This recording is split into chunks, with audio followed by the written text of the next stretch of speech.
যুক্তরাষ্ট্রে আমি দেখেছি বিশাল বিশাল জাহাজ। আপনারা টাইটানিক জাহাজের নাম শুনেছেন? টাইটানিকেরও 8 গুণ 10 গুণ বড়। সুবহানাল্লাহ কইবেন না? টাইটানিক জাহাজের 8 গুণ 10 গুণ বড় একটা জাহাজ আছে, আইকন অফ দ্য সি। আমি দেখে এসেছি।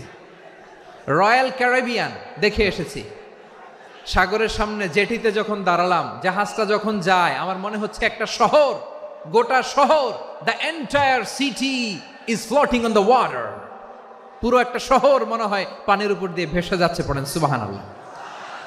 এই যে আইকন অফ দ্য সি, এই ক্রুজ, এই জাহাজটা, এটার ভেতরে স্টেডিয়াম আছে।